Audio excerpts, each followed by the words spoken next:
bem-vindo, seja bem-vindo a mais um episódio do PodTag. Hoje eu tô aqui com novos 2 hosts, 2 feras pra falar um pouco sobre a internet das coisas. É engraçado que toda vez que alguém fala pra mim sobre a internet das coisas, eu fico, nossa, mas que coisa, hein? Oh, não. Piadinha ruim, hein, Luiz? Desculpa. Piadinha de tiozão, né? E comigo aqui, eu não estou sozinho, obviamente, e estou aqui com 2 hosts, como eu falei. Estou primeiro aqui com o Clécius Martinkoski. Boa noite, Clécius. Boa noite, Luiz. Estamos aí pra tentar descobrir agora como que eu vou dar no Pointer Exception na minha torradeira, né, cara? Não deve ser tão difícil. E aquele organizador de meetups e fazedor de acarajé profissional, Fábio Bispo. E aí, galera, hoje a gente vai descobrir aqui se IoT é que nem bacon, onde coloca fica bom. Fica bom, deve ficar, né, cara? Sorvete com bacon é uma coisa triste.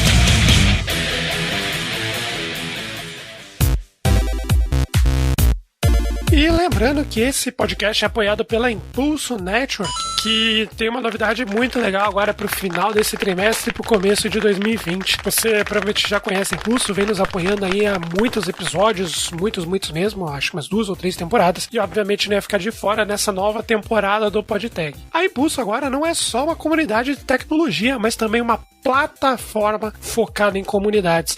Então são diversas iniciativas que antes estavam espalhadas, agora estão integradas para trazer aí um crescimento profissional, um crescimento pessoal, e com isso aí vem várias ideias e várias iniciativas muito legais voltadas para a comunidade. Não é isso mesmo, Thaísa? É isso mesmo, Luiz. A Network agora é uma plataforma aberta, gratuita e gamificada para todos os profissionais e estudantes de tecnologia. Sejam devs, designers, testers, PO, enfim, com diversas funcionalidades e benefícios visando tanto o crescimento pessoal quanto o profissional de cada um de nós que trabalhamos com tech, proporcionando ali networking e muito aprendizado. Conforme você vai interagindo dentro da plataforma, vai ganhando pontuação, subindo de nível e desbloqueando diversos benefícios gratuitamente, como por exemplo o nível 10, em que você tem acesso premium à maior plataforma de cursos tech do mundo, a Pluralsight. Também temos clube de benefícios que abrange desde desconto em livros até compras em farmácias. Além disso, temos alguns produtos e programas voltados para impulsionar, acelerar o crescimento e nascimento sólido das comunidades tech no Brasil, como o Comunidades.tech, acessa aí, que é um repositório de comunidades onde você que é organizador de uma pode adicioná-la, e você que está em busca de uma comunidade próxima de você ou de um assunto específico em um grupo online, esse é o lugar para você. Para essa semana, inclusive, temos alguns meetups bem legais. Na quarta-feira que vem, dia 4, às 19h30, o Luiz, sim, aqui o nosso querido do PodTag, ele vai compartilhar como podemos ser uma pessoa ainda mais criativa. E na outra semana, dia 11, o famosíssimo Fábio Akita e os nossos queridos impulsers Diego Polido e Frankston Lins vão falar sobre Ruby na Impulso Talks. As inscrições para os meetups estão também aqui na descrição, e lembrando, você assiste do conforto da sua casa remotamente e é gratuito. É isso aí, valeu pessoal! Então não perde tempo e se inscreve lá na comunidade da Impulso, é de graça, e o link vai estar aqui na descrição do episódio ou no seu agregador preferido, beleza? Clica aqui embaixo e entra na comunidade da Impulso Network.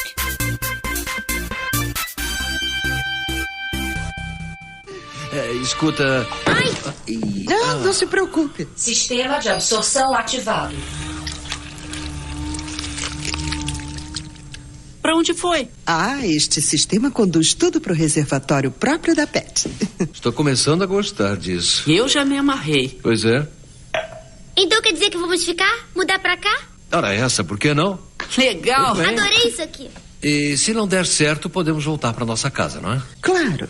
Só acho bom te avisar, Nick, que uma vez acostumada a esta casa, como eu a projetei, qualquer outra casa vai ser só uma construção.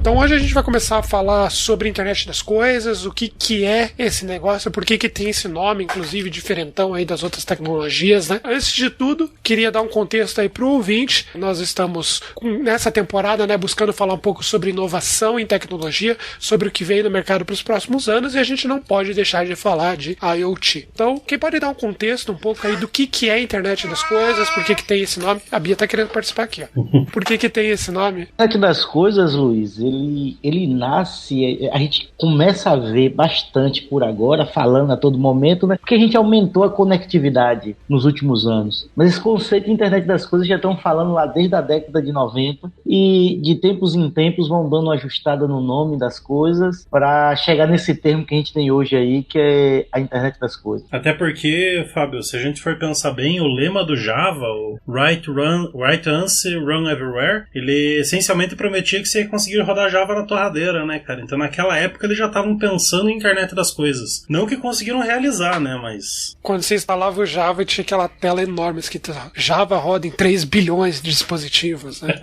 Agora os caras colocaram geladeira, torradeira, webcam, drone. Então agora 30 bilhões de dispositivos.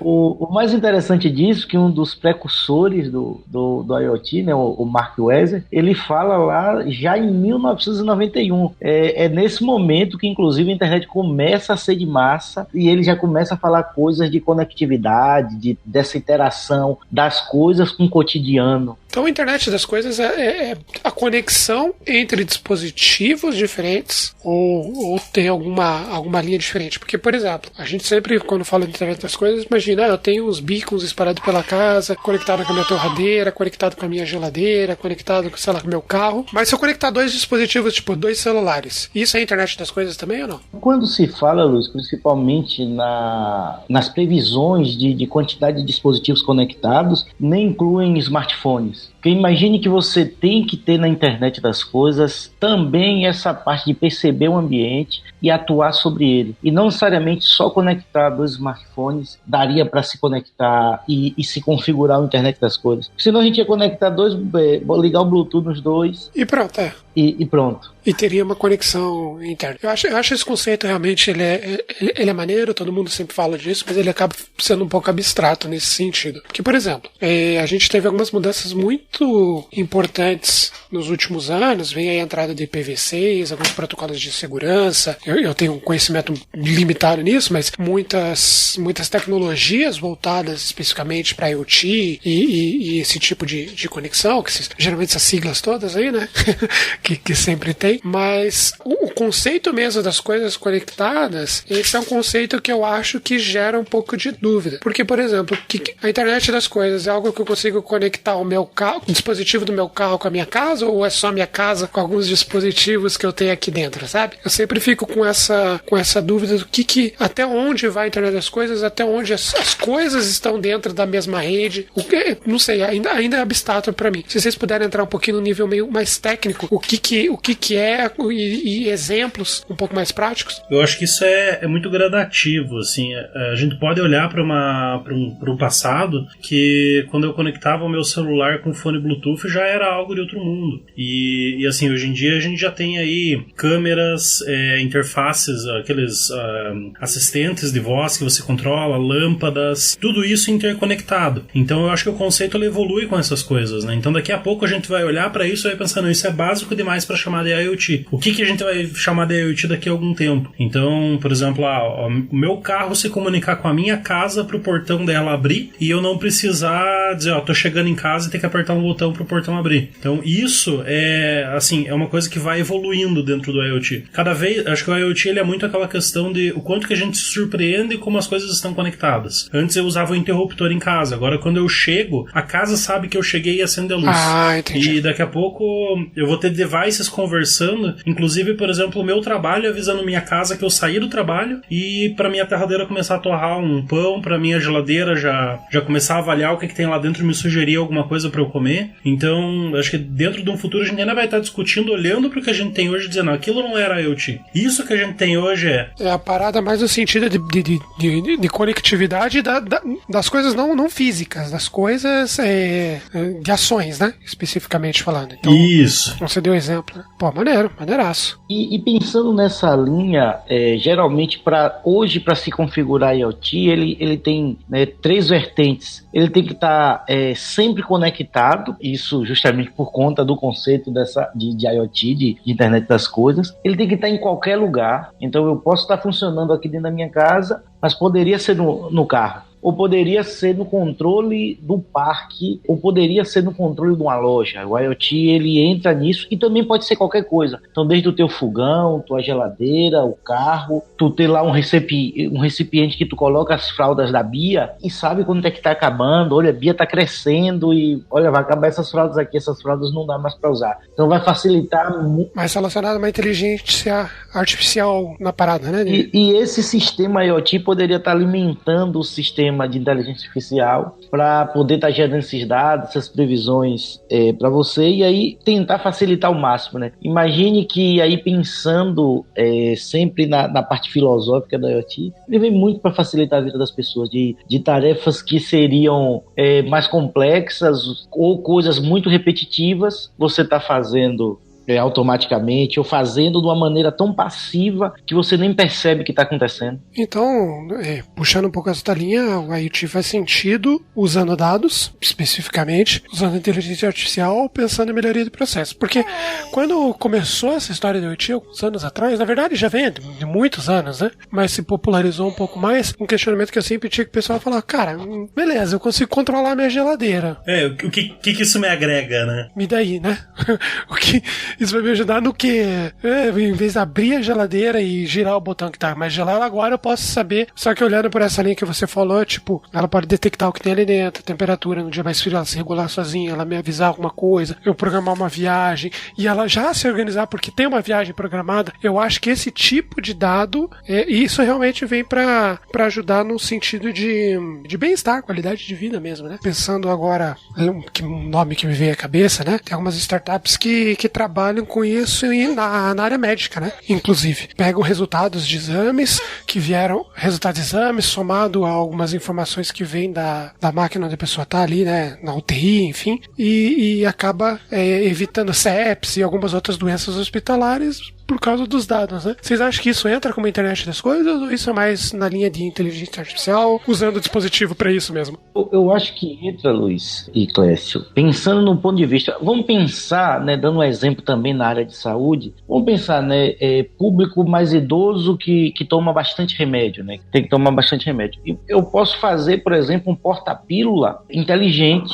E esse porta-pílula vai estar avisando, olha, a pessoa ainda não tomou remédio. E aí vai estar piscando uma luz lá, e isso está integrado com o roteador da casa, que está conectado com o celular de um familiar. Entendi. Então dá para poder estar fazendo essa integração. E você está longe do seu familiar, e muitas vezes, pensando nesse fluxo brasileiro, as pessoas vão para um outro estado, vão para outra cidade, mas quer saber o que está acontecendo. Será que tomou remédio? Será que não tomou? Eu lembro que eu li há pouco tempo atrás que um Apple Watch, uma pessoa caiu num barranco, não sei se vocês viram essa notícia, até viralizou, que um camarada caiu no barranco, tava de bicicleta, e daí ele detectou uma queda brusca e mandou um SMS pros contatos de emergência avisando, foi detectada uma queda brusca.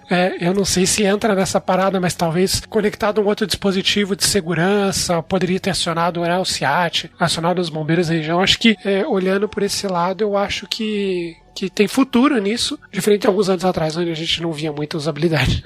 Ou não, falei besteira. Dentro dessa questão do IoT, assim, eu enxergo a relação do IoT no passado, no presente e no futuro. No presente, a gente ainda está muito no ponto de gerar dados. Então a gente ainda está no ponto de pensar que uma lâmpada pode gerar dados, que uma câmera pode gerar dados, que uma fechadura pode gerar dados, mas a gente ainda não está trabalhando tanto com eles. E é esse mercado que é o mercado do futuro. Porque, pegando o exemplo do idoso, a gente pode pegar tanto essa questão do porta-pílulas lá que avisa, e esse porta-pílulas, inclusive, ele pode ser algo que o plano de saúde colocou como condição para o idoso, para que ele tenha, e isso gera um desconto na mensalidade do plano de saúde dele, que eles vão ter segurança de que aquele idoso está tomando os remédios e vai gerar menos custo no plano de saúde. Então, essa interconexão, os dados, o fato desse idoso estar seguindo uma rotina mais saudável, pode inclusive gerar impactos econômicos, não apenas de conforto, né? Então pode avisar o médico dele pode abrir o histórico e ver quais horas que ele abriu o porta-pílulas para pegar. Isso aliado também a uma rotina de exercícios. Essa questão do Apple Watch que você comentou, eu vi também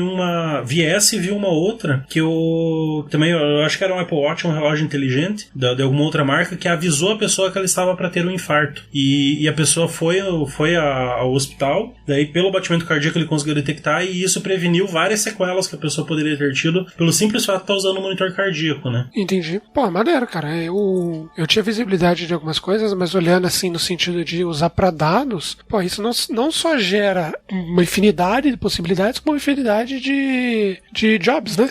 Uma galera que vai acabar usando desses recursos para desenvolver tecnologias assistivas em diversas áreas, né? Sim. Então, pô, acho massa isso aí, show de bola. Só querendo puxar agora, então, uma outra questão, entrando no nível um pouco mais técnico agora, como é que eu começo a desenvolver com IoT? O que eu preciso a nível de hardware, o que eu preciso a nível de software? Mas antes, né, de falar especificamente de linguagem, qual que é o primeiro passo para começar a desenvolver uma parada nesse sentido aí? Vocês que já têm mais experiência de Arduino aí. Bom, excelente esse detalhe aí, porque o Arduino por si só ele não consegue se conectar com nada. Então, para quem está ouvindo aí agora e que já brinca um pouco com o Arduino ou que faz algumas coisas com o Arduino sozinho ele não se conecta em nada. Ele tem uma conexão, o ART, e não faz mais nada. Você teria que ter outros módulos para poder estar integrando aquilo ali, mas já é um bom passo. Você já consegue, pelo menos, a parte de ler sensores, de estar vendo essas coisas. O que eu sempre aconselho para quem está querendo começar é ter um módulo muito barato que é o ESP8266. Então, esse módulo você consegue ele pelo preço de $1 ou $2 e você consegue programar em Python nele. Só para vocês terem uma ideia, dá para estar começando bem básico e você já está para resolver problemas do tipo: olha, eu preciso desligar a luz, eu preciso fazer coisas mais básicas, módulos desse tipo consegue resolver essa situação. Pô, eu lembro que uma vez um brother meu comprou uma lâmpada da Xiaomi. Ó, testemunhas de Xiaomi aí, ó. Comprou uma lâmpada que vinha com... Tipo, na lâmpada vinha um CD, né, velho? Com código em Python que você podia implementar na tua máquina lá pra controlar a luz e você programar a parada. Tipo, como se fosse uma libzinha, assim, né? E eu lembro que era em Python. Pô, maneiro. Não, mas e assim, dessa questão da interação e tal, é legal porque muita gente olha pra IoT e pensa: eu só consigo entrar nisso com o Arduino, porque o Arduino é mais famoso, porque o Arduino é o que mais tem. É interessante ver opções, inclusive, mais baratas, né? Porque isso é uma coisa que não é tão acessível pra gente aqui no Brasil. Inclusive pra quem tá querendo começar, né? Então ver uma coisa mais em conta aí que funciona legal é bem interessante. E como é que é as interfaces de comunicação dessa placa, desse sisteminha? Como é que eu comunico com ele no computador? O mesmo esquema do Arduino, conecta uma USB, já vem com algum sensor, o sensor é à parte, como é que é o negócio? Acho legal dar um pouco mais de detalhe pro pessoal aí. Começa muito como o próprio Arduino, né? Porque se você for comprar um Arduino por aí, você vai comprar um Arduino Uno, um Leonardo, um Mega, e ele vem puro sem nada, ele vem com um cabo para você colocar no computador e acabou. Você precisaria comprar alguns sensores e tal. Mas todos aqueles conceitos do Arduino, desde porta analógica ou digital, se você está em casa e não sabe o que é o analógico, o digital, imagine assim, que ele vai entender coisas de verdadeiro ou falso, ligado ou desligado, sim ou não. Então, isso tanto para entrada no sistema, olha, liguei ou desliguei o interruptor, apertei ou não um botão, liguei ou desliguei uma lâmpada. Então essas são as portas digitais, o conceito é exatamente igual ao do Arduino. E as portas analógicas é quando eu estou querendo perceber uma faixa diferente, algo que só não é o verdadeiro ou falso. Então, por exemplo, um sensor é uma porta analógica. Todo esse conceito que você traz lá do Arduino é igual aqui para a internet das coisas, para o módulo ESP8266. E essa interface é o seguinte: você conecta teu módulo no USB, coloca no teu PC e consegue facilmente. E aí você tem várias versões para estar colocando nele. E então tem módulos que você consegue programar em Lua. Então, Lua é uma linguagem que é inclusive brasileira, mas usa muito para jogos. E dá para você programar em Lua, ou dá para programar em Python, em C, ou nos próprios comandos AT, que é o mais básico possível, o mais próximo da máquina, você dá para fazer isso. Mas para a galera que está em Python, fica muito mais fácil. Ou quem já programa em qualquer coisa, fica muito fácil começar com um módulo desse, um módulo de entrada $1 ou $2, você já tem algo funcional, você já consegue conectar no teu roteador. E aí quando você quer colocar mais complexo para ligar ou desligar alguma coisa, você vai gastar em média isso, eu tô comentando, você buscando em AliExpress ou eBay, é algo de $10 você já consegue controlar alguma coisa. Pô, maneiraço. E é legal que desse mundo de hardware para IoT aí, a gente tem uma infinidade de hardware, né? Então desde essa... Eu não conhecia essa ESP8266, achei bem interessante, principalmente por ser acessível, mas eu já ouvi falar aí desde o próprio Raspberry Pi também, que já é um pouco mais alto nível, aí tem o Banana Pi, tem uma porrada, tem o pessoal criativo para nome para essas placas, né? Mas eu já vi bastante disso e assim, eu achei interessante como isso se proliferou, né? Como cresceu o volume de placas e oferta de hardware. Isso é muito bom para quem tá começando na área, porque, queira ou não, sempre é bom ter opções, né, cara? Sim, isso que eu ia falar, pô, é super democrático, né? A parada é simples. Mas entrando um pouquinho só, a gente pode voltar em hardware daqui a pouco, mas entrando um pouquinho em software, você comentou um pouco de Python, e eu lembro que uma discussão que a gente tava tendo, né, fora do podcast, antes você tinha comentado que qualquer linguagem que consiga falar com sockets, você consegue trabalhar com IoT e conversar. Claro que algumas linguagens oferecem mais recursos, mas, pô, dá uma explicada nisso aí, né? Será que eu consigo aproveitar algum conhecimento que eu tenha, por exemplo, em JavaScript, algum conhecimento que eu tenha, sei lá, em C, eu consigo já começar isso daí? Ou você acha que, tipo, a curva de aprendizado vai ser menor se eu partir para um Python, um Flutter, sei lá? Hoje os módulos e os softwares que estão vindo embarcado facilitam um bocado. Eu lembro que quando eu comecei lá em IoT, isso 2014, 2015. Em 1938? Isso, eu tinha 18 anos nessa época. Uhum.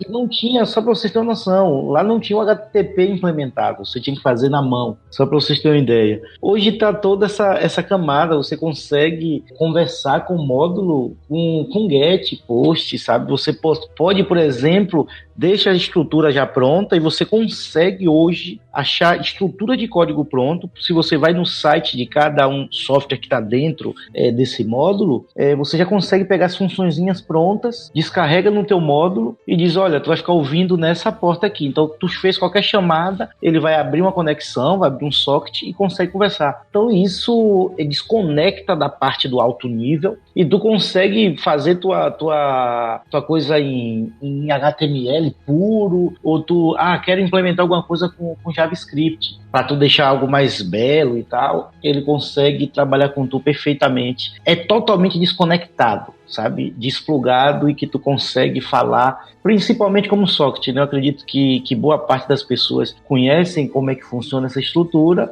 e dá para fazer tranquilamente. E, inclusive, dessa parte de software, é interessante colocar assim, que existe o software que roda lá no device, na ponta, que ele não precisa de muita inteligência. Então, às vezes, ali um loopzinho básico, observando uma mensagem e fazendo uma ação, ou observando uma ação de um sensor e passando isso para um software terceiro, já é o suficiente. E esse software terceiro que vai estar recebendo, ele pode ter a inteligência mais parruda de entender, né? E é legal que você não precisa, muitas vezes, nem ter um servidor para isso. Então, hoje em dia, tem iniciativas como, por exemplo, o Eclipse, em iot.eclipse.org lá. Depois a gente põe o link na descrição também. Ele tem uma estrutura de MQTT pública. Quem não sabe, MQTT é uma estrutura de mensageria, né? Então, um sistema de mensageria. Ele tem tipo um servidorzinho lá, um RabbitMQ público, que você consegue, dentro do device, dentro do teu hardware ali, colocar um listener da mensagem, e daí, tipo, você tem um teu softwarezinho lá em Java, em JavaScript, você envia para esse servidor do MQTT do Eclipse e o teu device recebe essa mensagem. O teu device envia para esse servidor e o teu software recebe essa mensagem. Então você já tem coisas assim que já estão pré-implementadas, estão prontas para os teus testes, até para rodar de fora da tua rede local, né? Sem depender da tua rede local. É muito interessante isso, porque eu vi, por exemplo, meu padrinho, ele é matemático e ele implementou um carrinho usando MQTT,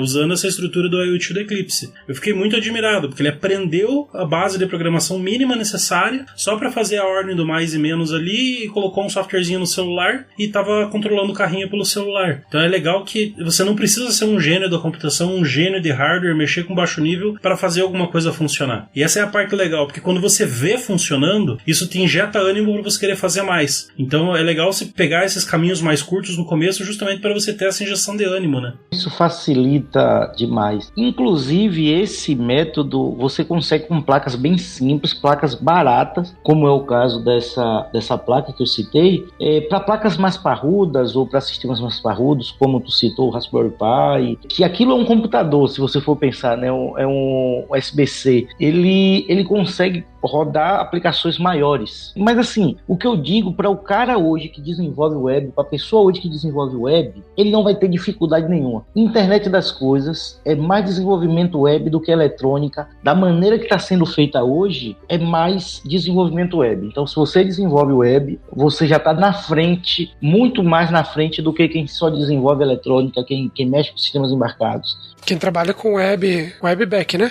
Ou com front? A discussão de sexta-feira à noite, né?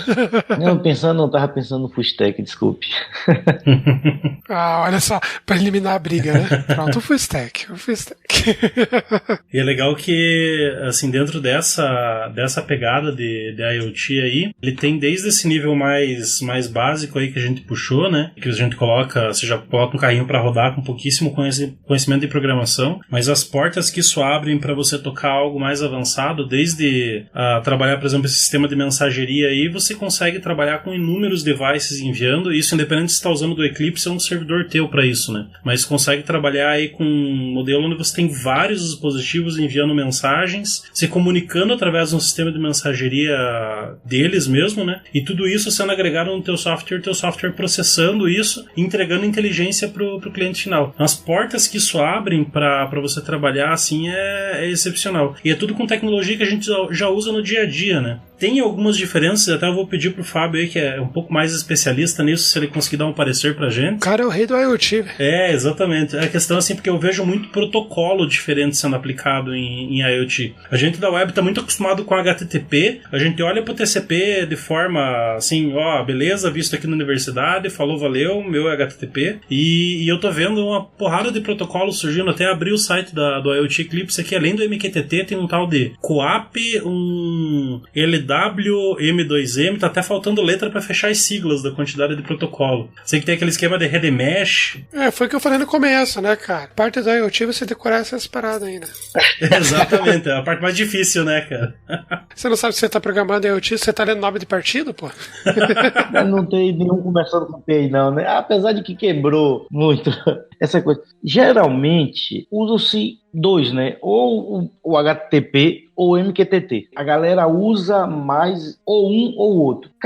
Essas outras ramificações são para aplicações mais específicas. O MQTT, para vocês terem uma ideia, são para mensagens mais simples. Então, imagine num sistema que eu tenho que ter, né? Olha, vamos pensar que eu tenho que ter eficiência de bateria aí. Se eu for soltar esse sistema, eu quero medir a umidade daqui da minha cidade. Minha cidade, ela tem uma área enorme e eu precisaria colocar sistemas com bateria. Imagina essa coisa tá conectada na internet, tá soltando um sinal, isso vai gastar muita energia. O MQTT, ele consegue fazer esse tipo de coisa gastando menos energia, algo mais simples, é só eu passar o estado daquele sensor específico. Mas quando eu tô querendo fazer coisas mais trabalhadas, ou pense no ambiente interno, eu não tenho problema agora com baterias, né? Já que eu tô com energia elétrica, tudo meu tá conectado aqui. Então dá para eu estar usando algo mais alto nível, mas aí assim eu ganho mais poder. Eu vou gastar mais energia, e aí quando eu tô falando de sistemas embarcados, é muito delicado essa parte de energia. Então a gente quer coisas que funcionem muito rápido, coisas que ocupem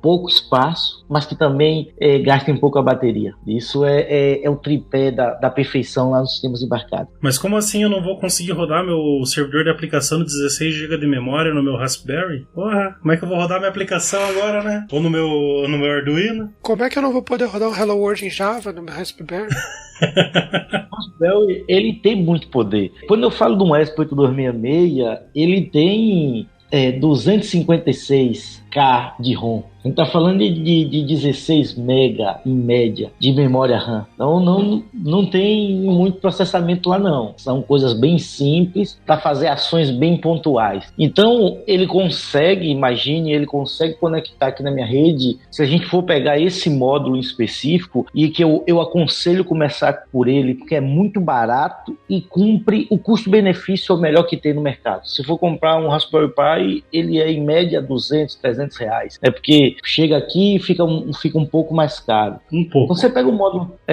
fica um pouquinho caro, né? Eu não sei para vocês, mas para mim fica um pouco caro. Mas $2, mesmo o dólar estando um pouco alto, é um pouco mais barato. E aí você consegue, por exemplo, conectar na tua rede aqui, e se tu conecta no roteador, tu já tá dentro do protocolo HTTP. Você fala, olha, tu vai estar falando agora aqui, e eu posso mandar mensagem, posso trocar informações com ele de uma maneira bem tranquila.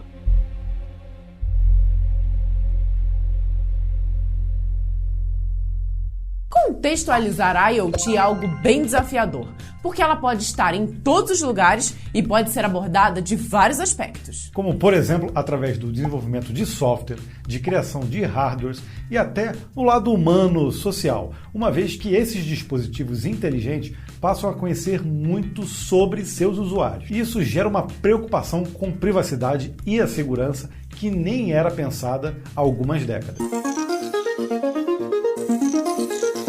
Bom, então, saindo dessa parte de hardware aí que a gente tá habituado, e aí até conversando com o nosso ouvinte que tá olhando para isso e pensar, putz, mas eu não quero ficar mexendo com hardware, conectando fiozinho, mexendo com sensor, o que eu gosto mesmo é de criar aquela interface que o usuário gosta de usar, entregar informação para ele, mexer com a parte de tela, né? A IoT também vai impactar para esse tipo de usuário, e é importante que vocês comecem a pensar nisso pro futuro, porque hoje, quando a gente tá trabalhando com interface, até com IoT mesmo, você dá um clique num aplicativo no celular, num botão, e isso apaga uma luz, isso ativa uma câmera, isso desbloqueia uma fechadura. Mas a gente já está partindo para um caminho, e isso hoje já é presente, a gente tem as interfaces conversacionais aí, Alexa, Google Assistente, a Siri, seja no celular, seja através daquelas caixas de som conectadas, né, que elas se intercalam com toda a estrutura de IoT que você tem em casa, e aquilo ali ela vai despertar todo um novo ramo na área de tecnologia, que é a parte de UI e UX vão sofrer grandes impactos. Você não tem mais botões, você tem ordens por voz, processamento de linguagem natural, entender a entonação, distinguir qual usuário que está interagindo com você pelo tom de voz ou pela forma como ele fala. Então eu queria puxar aí pra gente bater um papo a respeito disso, do futuro do desenvolvimento pro IoT, para quem não tá mexendo diretamente com o hardware na ponta também. O que vocês têm a dizer aí, pessoal? Hoje a gente tem,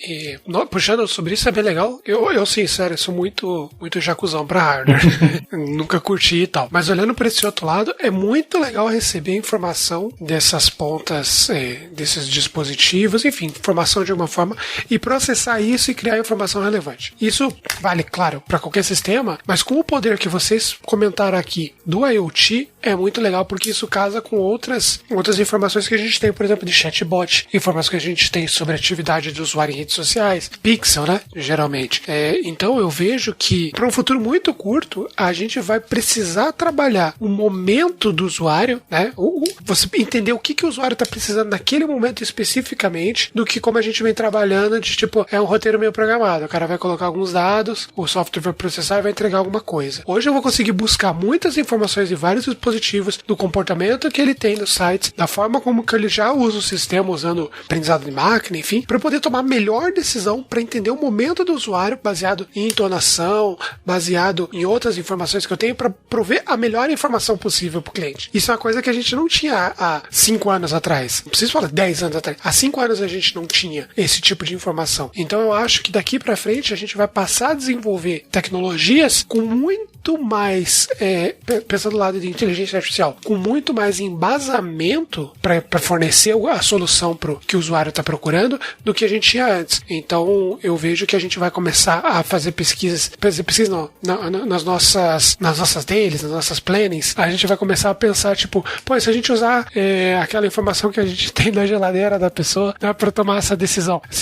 A forma, geralmente, o meu usuário usa o dispositivo de voz tal horário. horário, né? Então eu posso tentar já preparar o meu ambiente para receber comandos de voz naquele horário, ou passar a aprender naquele momento, sabe? Eu acho que a gente vai começar a ter discussões nesse nível, pensando em produto, num futuro muito, muito, muito em breve, ao mesmo tempo que a tecnologia vai avançar para a gente poder ter esse tipo de inteligência de uma forma muito mais integrada. Eu vejo isso já em algumas discussões em comunidades em que já aparecem coisas nesse sentido, mas eu acho que, puxando um pouquinho do tema de hoje, que é a IoT, a gente tem a possibilidade do negócio assim ser muito surreal e muito legal, muito positivo. Não sei se deu pra entender, eu falei bastante, mas eu acho que deu pra entender, né? Eu acho legal, Fábio, eu acho legal assim a gente colocar dessa questão da interface. Eu achei muito legal você colocar essa visão do contexto, porque, cara, você não vai chegar para uma interface de voz e dizer abrir menu cozinha, navegar para geladeira, visualizar alimentos, que aquela coisa que a gente está habituado a fazer o passo a passo dentro de um site ou dentro de uma interface de um aplicativo, que a gente vai navegando com o usuário para ganhar contexto pelas ações dele. Quando a gente está falando de voz, a pessoa fala e quer resposta. O contexto tem que ser algo que o software comece a entender com base em outras questões e com base no passado também, né? Então é um novo desafio enorme para a área de experiência do usuário aí, né? Sem dúvida alguma, quando o IoT começa a ir para baixo desse guarda-chuva da inteligência artificial, que acaba abarcando várias áreas, aí sim que começa a ficar mais poderoso essa integração, pensando do IoT como um sistema que está percebendo o ambiente e atuando sobre ele. E quando você faz essa ligação, vai ficar muito poder. Inclusive, os próprios sistemas ficam mais inteligentes porque estão percebendo melhor. Essa que é a parada. Eu acho assim, eu não sei se vocês têm percebido, e acho que isso rende até um novo episódio, né? Até inclusive dentro de inovação, né? Mas a própria experiência de usuário, a experiência de cliente tem mudado muito por tecnologias como essa que o Clécio estava comentando, a Alexa e tal. Porque antes era muito, pensando na época do Fábio lá, né? Há 70 anos atrás.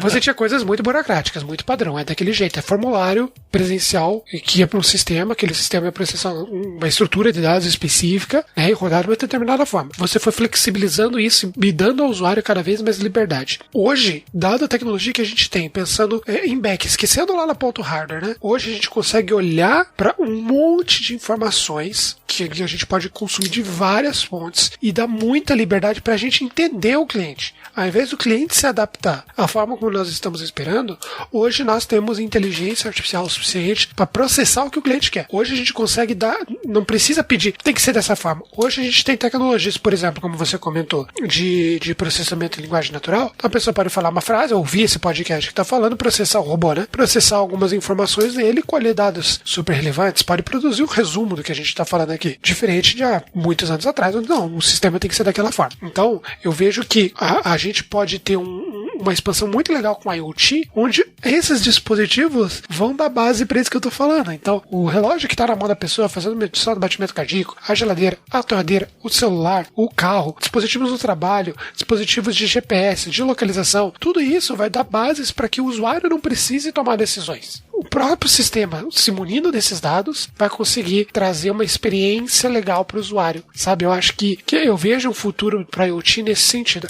E eu posso estar falando muita besteira, como eu falei no começo do episódio. Muita coisa sobre a IoT eu não tinha conhecimento, fui aprendendo com vocês aqui. Mas olhando agora pelo lado de Big Data, olhando pelo lado de inteligência artificial, que já são mais a minha pegada, eu vejo que isso vai ser muito, muito legal mesmo. E aí eu trago, aproveito a deixa e, assim, saindo do mundo das possibilidades lindas e olhando para o mundo do Exterminador do Futuro, assim, a versão do IoT do Exterminador do Futuro é justamente a preocupação com segurança. E é esse tópico que eu queria trazer aqui agora pra gente bater um papo também. Quando a gente tá falando de todo esse volume de dados aí, medir desde a umidade do ar do quarto, uma câmera que consegue gravar o vídeo do que tá acontecendo na casa, uma fechadura que consegue dizer quem entra e quem sai da casa, e tudo isso tá conectado e a gente sabe que o que roda software tá passivo de bugs, tá passivo de invasão, e aí entra essa grande questão da segurança na área de IoT, que acho que é um tópico muito legal pra gente trabalhar também. A parte de segurança eu acho que tá trabalhando ainda um pouco, né? A parte de segurança das aplicações que eu tenho feito, eu tenho... Não tá no IoT, no hardware, tá mais na aplicação. Então eu tento ver alguma troca de mensagem, algum sistema de token para poder ter essa segurança. Mas é assim, gente, acontece muito com várias outras tecnologias, coloca-se para funcionar e vai de passo a passo melhorando e principalmente chegando nesse contexto da segurança. O problema é que isso a gente tá falando de portas da sua casa, né? Tá falando do controle do teu carro, que tu tá dirigindo a 80 por hora e tu pode perder o controle porque alguém tomou o controle do teu carro. Isso causa esse medo, né? Mas é isso. Eu vejo isso e lembro daquele jogo Watch Dogs, sabe? Você saía por aí com o celularzinho na mão, travando o sinaleiro, hackeando a vida das pessoas e isso dá um certo receio aí, né? Mas a gente tem que pensar assim, ó. Eu acho que te dá muito poder a internet das coisas. Você fica mais poderoso porque você consegue ter um controle maior sobre o teu cotidiano. E aí eu lembro sempre de Tio Ben, né? Grandes poderes vêm grandes responsabilidades. Exatamente. Você tá sendo Tio Ben é a mais importante que tem, né, cara? Saudade daquele velho. Mas assim, eu fico pensando isso. Você tá tendo muito poder, porque imagine agora que você é um vetor que interage no teu cotidiano aqui agora. Então tu pode estar, olha, tô aqui, vou ligar a cafeteira para preparar um café e saio correndo aqui, vou lá na hora que não estiver falando, pego o café e volto para cá. Eu tô interagindo com o meu meio e isso me dá muito poder, mas tem esses problemas também. Então, por exemplo, no meu caso do meu ventilador, que eu controlo pelo celular, vou ligar ou desligar dele, não tem problema se alguém desligar à noite meu ventilador, porque eu vou ficar só com calor, não morri. Dependendo de onde você mora, isso pode ser vida ou morte, hein, cara? Ah, é que eu moro no sertão, então eu tenho esse risco. Vixe, aí tá triste, hein? Ah, não, tá demais. Mas assim, essa parte de implementação da parte de segurança, como eu disse pra vocês, lá quando eu comecei, quando eu tinha 18 anos, agora eu tô com 21, eu não tinha o HTTP implementado. Hoje você já tem SSL. Então, já está cada vez a coisa melhorando, a coisa avançando. Você está fazendo coisas no estado da arte, é complexo, né? Você está trabalhando na vanguarda, sempre tem esses problemas. E sempre que chega uma tecnologia nova, a gente vai bater a todo momento na tecla da segurança. O crítico é justamente nessa questão que você colocou, né? Uma falha de segurança que aconteceu num sistema de gestão, num sistema de e-mail lá, invadiram meu Gmail, beleza, é ruim, eu vou ficar desconfortável, eu vou, mas o meu carro não vai bater ainda, ninguém vai entrar na minha casa, né? Então quando a gente começa a colocar o software mais próximo de questões críticas como a segurança, é um ponto bem importante. E uma coisa que eu acho legal levantar também, esse mundo da IoT, ele costuma gerar, além de muitos dados, muitas notícias também, né? Então eu tava vendo a respeito, por exemplo, que tem sites na internet especializados em vender filmagem de bebê, porque o pessoal começou a desenvolver bots que invadem as câmeras essas câmeras que monitoram os bebês, né? Eles filmam e vendem essas imagens na internet porque isso dá dinheiro. E por que isso acontece? Porque a maior parte dessas câmeras está desatualizada, tá com protocolo de segurança antigo, tá com senha admin. Então não adianta você ter o melhor SSL do mundo, ter criptografia quântica transitando, você tem um usuário que vai deixar a senha default, né? Então acho que são pontos aí que a gente tem que se preocupar tanto no desenvolvimento da aplicação, usar os protocolos de segurança, trabalhar da forma certa, mas pensar no usuário final, né? Pensar o ponto mais fraco da jogada de segurança é o usuário, é a engenharia social, né? Então, se olhar, tem vídeos engraçadíssimos, tá certo que a situação é triste, mas é engraçado de você ver. A pessoa tá dormindo, de repente o cara invade a câmera dela e começa a gritar. A pessoa acorda olhando pros lados sem saber de onde que tá vindo. E o cara tá na câmera gritando ali. A pessoa olha pra um lado, olha pro outro, vai ver se é alguém, desiste e volta a dormir, porque não tem muito o que fazer. A pessoa não viu de onde que tava vindo o grito, só foi ignorar, tapou o ouvido e foi dormir de volta. Então essas situações cômicas que a gente não imaginava ver que tá acontecendo agora por causa da IoT, né? Não sei se vocês curtem, tem uma série chamada Mr. Robot. Tô assistindo ela agora, cara. Que tem uma cena dando spoiler. Um spoiler pequeno, mas que eles vão invadir uma casa, daí eles acessam a central da casa, na parte da IoT, aí eles começam a controlar a cortina, o chuveiro, o chão que é térmico, o teu ventilador. É muito legal, tipo, fazem um caos na casa da pessoa, assim, pra entrar. É muito legal. Tipo, é entretenimento, mas ao mesmo tempo dá um receio, né? Vai que, né? A vida imita a arte, né? A vida imita a arte, então a gente tem bastante questões pra se preocupar.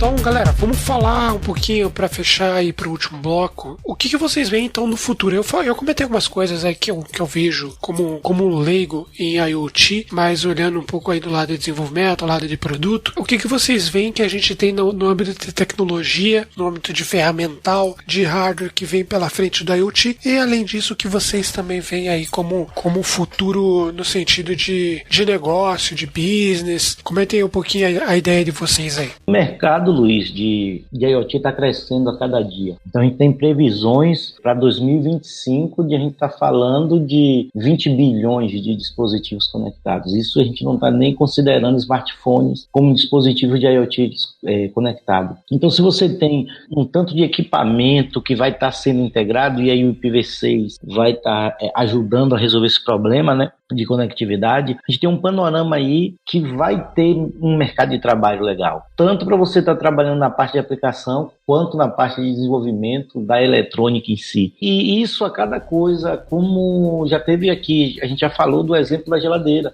Quem mora só, e aí quem estiver ouvindo aí agora que mora só, vai se reconhecer muito bem nisso. Você às vezes chega muitas vezes em casa e você até quer comer algo saudável, mas não tem na geladeira. E ninguém comprou para você, que você descobre quando mora só, essas coisas não vêm sozinho para tua geladeira. Então imagine essa geladeira já integrando com o teu supermercado, comprando coisas e tá colocando, em vez de ser tua caixa de correio que tu recebe carta, tu receber comida aí. Então as grandes empresas de eletrodoméstico vai surfar muito nisso daí, porque a gente vai ter essa conectividade, a gente vai ter essa possibilidade, que as pessoas querem isso, querem esse conforto que o IoT pode proporcionar. Não, legal. Eu acho que, assim, exercitando um pouco de futurologia aí, a IoT vai dar uma guinada no mercado, assim, vai abrir um novo setor do mercado, que a gente tá falando de que a gente deixa de ter exclusivamente usuários humanos e começa a ter outros usuários interagindo. A gente vai ter desde a umidade do ar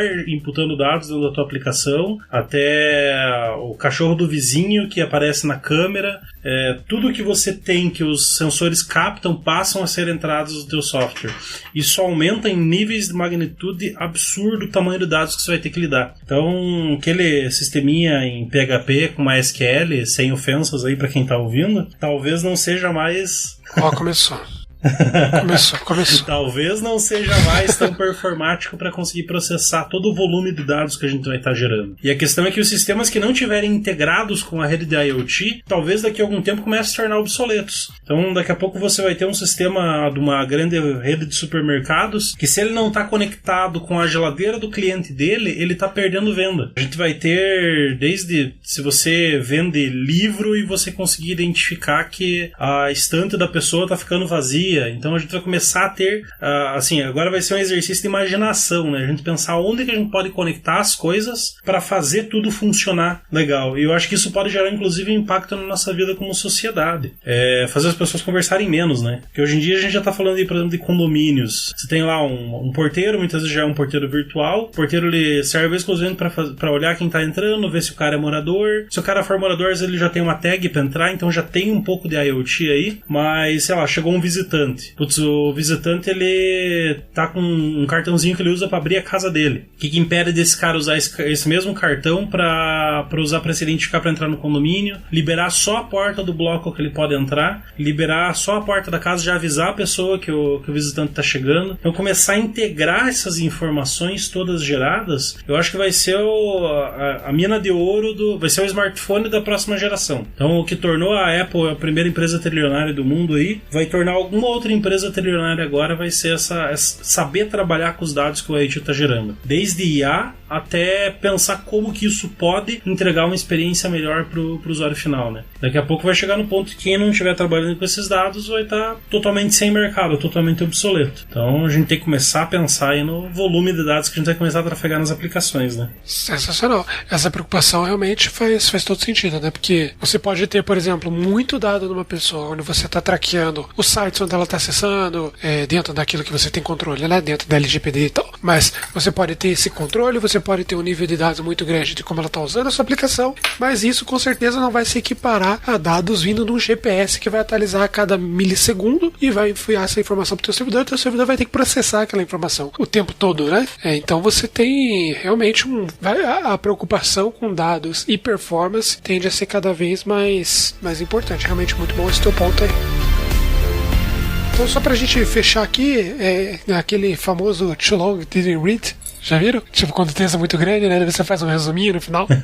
me corrija se eu tiver errado. Então, o que é a IoT? A IoT é uma rede aí de dispositivos que produzem dados através de sockets. Isso. Então, o conceito da IoT está muito mais ligado a interligar informação através de vários dispositivos, pensando aí numa otimização de vida, uma otimização do bem-estar, uma otimização aí de processos. Para você começar, então, você pode começar com hardwares muito simples, você pode começar com Arduino, com Raspberry, ou você tem algumas possibilidades até muito mais baratas, como o Fábio tinha mencionado, para você começar a brincar com LED, né, com interruptores mais simples. A nível de software, você pode ficar mais tranquilo aí, começando com uma linguagem que você tem experiência com web, seja lá JavaScript, Lua, Python, Ruby. A nível de segurança, vai precisar entender um pouquinho ali de IPv6, entender um pouquinho do protocolo de como HTTP você consegue fazer segurança com HTTPS. E por fim, aí falando um pouco de futuro, a visão é que a gente vai ter muitas oportunidades dentro de Big Data, muitas oportunidades dentro de interfaces conversacionais. É isso, consegui resumir legal o episódio ou eu esqueci alguma coisa? Não, é isso, já ficou bem legal o resumo. Muito bom, Luiz. Olha só, hein? Não, o cara aqui é enciclopédia. Então, beleza, galera. Pô, muito massa o papo hoje. Espero que tenha sido relevante para quem não conhece a IoT. Espero que seja aí um momento legal para começar, né? A gente percebeu que dá para começar aí com muito pouco, dá para brincar, tem interfaces online para isso. E, pô, obrigadão, galera, aí por ter participado mais do episódio. Valeuzão mesmo. Valeu, Luiz. Eu, assim, já aprendi, já tô até encomendando o meu ESP. Como é que é o nome dele aqui? ESP 8266. 379-486-972-444. Já tô encomendando ele aqui porque eu quero colocar no meu carro e quero que ele esteja com o motor quentinho, com o ar-condicionado ligado na hora que eu chegar pra ir pro trabalho, hein? Bom, vamos ver se eu consigo. Aí vai ser muito bom, viu? Vote, Fábio Bispo, 8266, deputado federal. Olha só, partido é SP. Você acha que eu não conheço? Sacou o subliminar da política aí, né? Você vê só, Casca. Poxa, me descobriram. Não volto mais aqui não, viu? Eu vou ter que mudar agora com outra identidade aqui. Então, nos vemos no próximo episódio, onde a gente vai trazer...